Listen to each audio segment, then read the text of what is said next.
Love and Other Consolation Prizes is a compelling historical novel penned by Jamie Ford in 2017. Drawing inspiration from a true story, the book delves into the extraordinary life of Ernest Young, originally named Young Kuan-ai, who was born to a Chinese mother and a white missionary father. At the tender age of 5, Ernest embarks on a treacherous journey to America, sent by his single mother in a desperate attempt to save him from starvation. Ernest's path in America is riddled with difficulties as he grapples with assimilation in a society plagued by racism and prejudice towards Asian Americans and immigrants. Although he never reunites with his mother or meets his father, Ernest learns to navigate his way through life, forging strong friendships amidst the challenges faced by orphaned children in the United States. The narrative alternates between Ernest's tumultuous childhood and his later adult life.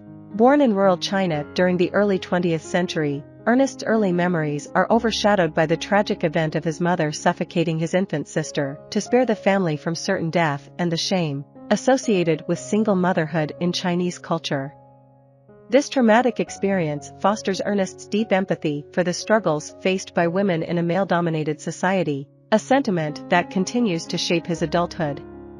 During his voyage to America, Ernest befriends other children from China and a girl from Japan, only to discover that the girls are likely to be sold into the sex trade while the boys face a grim fate. In a harrowing incident, the ship's crew attempts to drown the boys, but Ernest manages to survive by using a jade pin gifted to him by his mother as a makeshift weapon. Eventually, Ernest washes ashore near Seattle and finds refuge under the care of Ms. Irvine.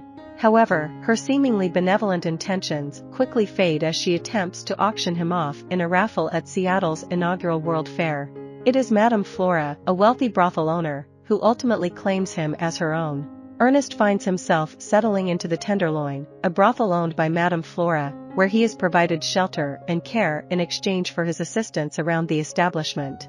It is there that he reunites with Fawn, the Japanese girl he had befriended during their perilous journey on the ship, who now works for Madam Flora. Additionally, Ernest forms a close bond with Maisie, Madam Flora's daughter. Unbeknownst to them, Ernest harbors deep affection for both Fawn and Maisie. As Ernest grows older, Madam Flora's health deteriorates due to syphilis. Exploiting her confusion, Madam Flora's assistant, Miss Amber, manipulates the situation and arranges for Maisie to be sold to a wealthy man named Louis J. Turnbull. They depart for Germany under the guise of seeking treatment for Madam Flora, but they never return. News reaches Ernest that Madam Flora has passed away. Maisie, succumbing to the allure of a life of luxury and escaping the challenges she would otherwise face, agrees to marry Louis Turnbull. Later, Ernest uncovers the dark truth about Turnbull's wealth, realizing that he profited from operating the very fleet of sex trafficking ships on which Ernest and many other young boys were transported, many of whom met a tragic fate. Turnbull consistently deceives the Chinese community to exploit them financially in any way possible. Meanwhile, Fawn yearns for a life free from the clutches of the sex trade but soon discovers that her aspirations of dignity are shattered. When she attempts to leave her oppressive job, her employers refuse, subjecting her to poison and imprisoning her in a room, presenting her with an opportunity to end her own life. However, Fawn ingeniously utilizes the candle they gave her for illumination and starts a fire, inadvertently burning down the building. In a state of undress and traumatized, Fawn is rescued by Ernest, who takes her to the safety of the Tenderloin. Before long, the Tenderloin is forced to shut down by Seattle's new mayor. Ernest embarks on a new path as a chauffeur and establishes a family with Fawn. Together, they welcome the arrival of their 2 children, Henny and Juju. Half a century later, Ernest and Fawn are in their twilight years, while their children have matured into adulthood. Juju, now working as a reporter, stumbles upon an old newspaper article while going through archives. The article highlights the story of a Chinese boy named Ernest who was sold at Seattle's World Fair many years ago. Intrigued, Juju shares her discovery with Ernest, her father, who finally decides to open up and share his life's journey with his children. Sadly, Fawn, Ernest's wife, suffers from chronic amnesia and cannot recall their shared past.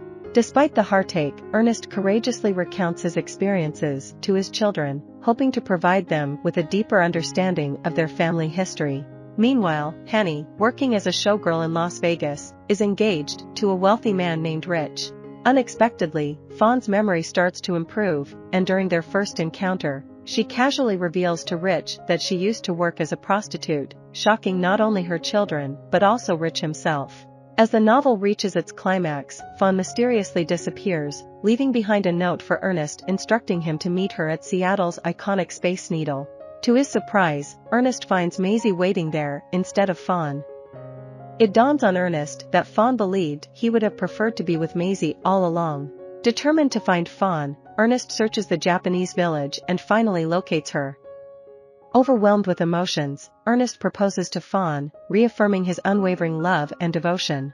The long-awaited reunion of Maisie, Ernest, and Fawn fills their hearts with joy and contentment. Together, they attend Seattle's 1962 World's Fair, a poignant moment marking the bicentennial anniversary of the fair where their paths first crossed, solidifying the depth of their connection and the resilience of their love.